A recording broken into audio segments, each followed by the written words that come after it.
luvas de borracha.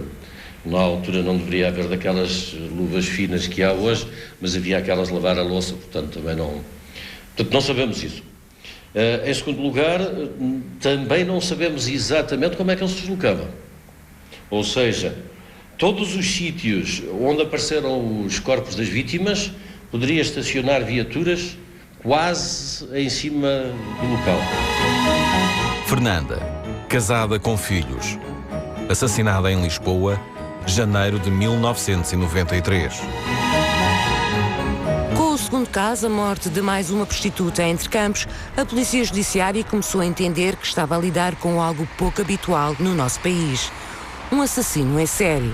A PJ pediu ajuda ao FBI, que veio a Portugal com uma bagagem cheia de ensinamentos. O pessoal do FBI que veio cá para dar, digamos, indicações. E o que é que eles vieram fazer cá ao FBI? Eles vieram, creio eu, não estive presente, mas dar as indicações do que é que costuma ser o comportamento dos serial killers e tudo, enfim, toda a fenomenologia que acompanha essa atividade criminosa. Mas Portugal não é os Estados Unidos, nem Lisboa é Nova Iorque. Foi necessário adaptar estes perfis à nossa realidade. Com este crime, já bem mais macabro que o primeiro, o pânico instalou-se entre as prostitutas. O número de clientes baixou drasticamente. Até eles próprios dizem que têm medo quando vêm aqui. As mulheres da rua chegaram a baixar os preços dos seus serviços para metade e fazer mais horas de trabalho. A vida não estava fácil. Eu estou aqui toda a noite com 2 clientes feitos. Eu fiz 3 clientes. Ontem fui-me embora com um cliente. O caso tomou medidas dramáticas. A informação era cada vez mais confusa. Eles também dizem que é um BM azul, dizem que é um Alfa Romeo vermelho, dizem que é um Celica branco. Põe muitas hipóteses. 5 meses depois de ter esventrado o Tina, em pleno inverno, o estripador de Lisboa voltou então ao ataque, agora mais confiante e com mais conhecimentos. Desta vez, a vítima foi Fernanda. Prostituía-se nas traseiras da antiga Feira Popular, perto da estação da CP. Cheguei a viver com ela no quarto. Portanto, no quarto, na mesma pensão. Portanto, tinha uma menina, por acaso até tinha uma fotografia dela, não a tenho aqui agora. Tinha uma menina, na altura pequenina, já grandinha agora, mas convivi algum tempo com ela. A noite da Fernanda dividia-se num frenesim entre o local de trabalho e os bingos da Avenida de Roma e do Sporting. Jogava até ficar sem dinheiro. Estava viciada. Quando já não tinha nada, voltava ao local de trabalho para recuperar o que tinha perdido. Chegava a ficar até às 6 da manhã. Por ter sido mãe há menos de um mês e ter feito uma cesariana, estabeleceu que só fazia sexo oral, pelo menos por uns tempos. Nessa noite, a Fernanda fez 2 clientes e dirigiu-se ao bingo. Terá voltado, como sempre, por volta das 3 da manhã. Já nenhuma das colegas estava lá. Era tempo do estripador aparecer. A Fernanda encaminhou para o barracão pré-fabricado na Avenida 5 de Outubro. O local era usado por todas as prostitutas que trabalhavam com ela. Um local imundo e cheio de lixo. A cena do crime é um verdadeiro desastre. Porque ali estava vestígios de não sei quantos homens, não sei quantas mulheres, porque era um local onde eles levavam os clientes e que era uma coisa lixeira monumental. Portanto, é muito difícil trabalhar nessas circunstâncias e de recolher provas significativas para a exame. Depois, o que tivesse sido recolhido a nível de impressão digital, creio que terá havido uma, ou sangue, ou cabelo, e depois é preciso comparar com alguém. Portanto, de facto, recolher, primeira fase, e depois comparar. Mas comparar com quem? Nestes casos aqui o ADN, acima de tudo, serve de fator de eliminação. Ou seja, não, é possível depois, se chega à conclusão de determinada pessoa poderá ter sido, temos esse recurso e aí sim pode-se esclarecer o assunto em relação àquela pessoa e resolve-se uma suspeita às vezes infundada. Um gesto de Fernanda, um movimento, deu lugar a uma crueldade sem limites. Fernanda foi a mais maltratada de todas, ficando com a cara quase irreconhecível. Talvez por não ter qualquer tipo de droga no organismo, tentou resistir, mas ainda foi mais agredida com murros, pontapés e barras de madeira. Completamente desfeita, mas ainda a respirar, caiu por terra.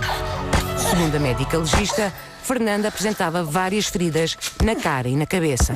É uma vítima que riposta.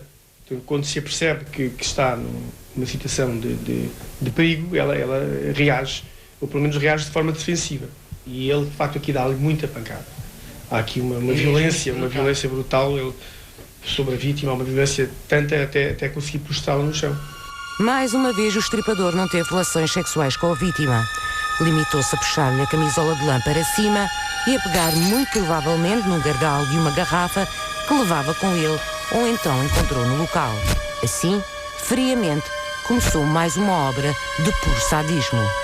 Com um objeto cortante, vai desenhando o corpo com alguma vontade, como se estivesse a observar o corpo reagir aos seus cortes. Desenha de frente, atrás, até que começa a incidir os cortes de forma mais profunda, neste caso no abdômen, e rasga e retira-lhe e espalha-lhe os órgãos. O corpo desta prostituta apareceu com cortes no peito de 8 e 4 centímetros. Tinha um outro corte na região abdominal com 15 centímetros.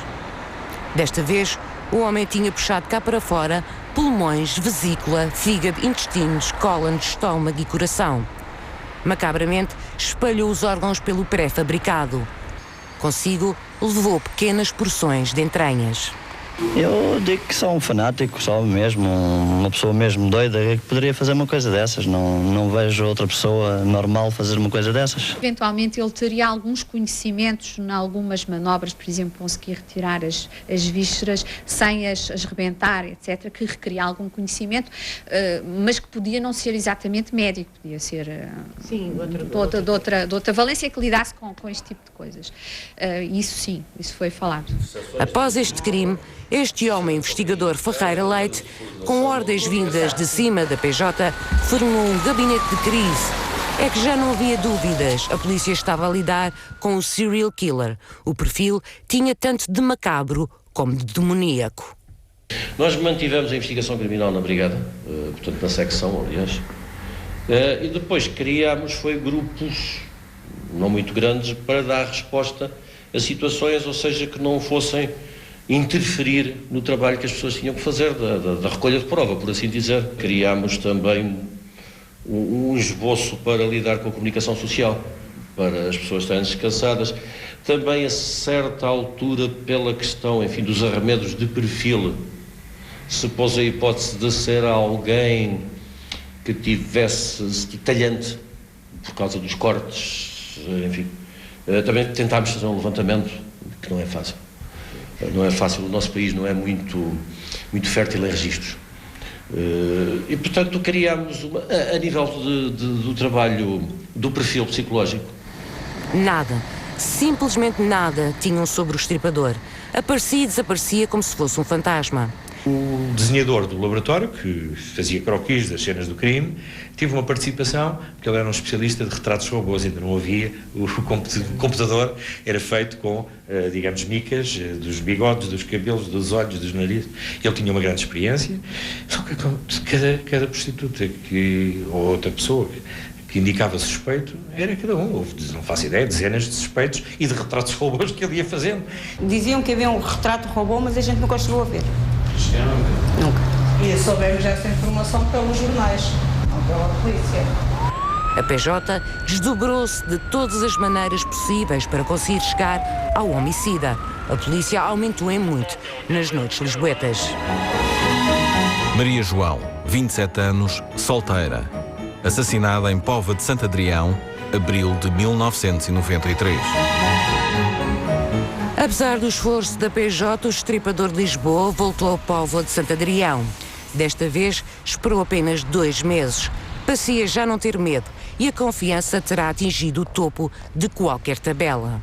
Há uma paragem, um arrefecimento, é chamado arrefecimento emocional entre cada crime que é cometido, e nessa paragem o que geralmente estes indivíduos fazem, executam, é uma avaliação, um estudo, uma avaliação de como foi feito, do que é que não funcionou bem e como é que devem continuar.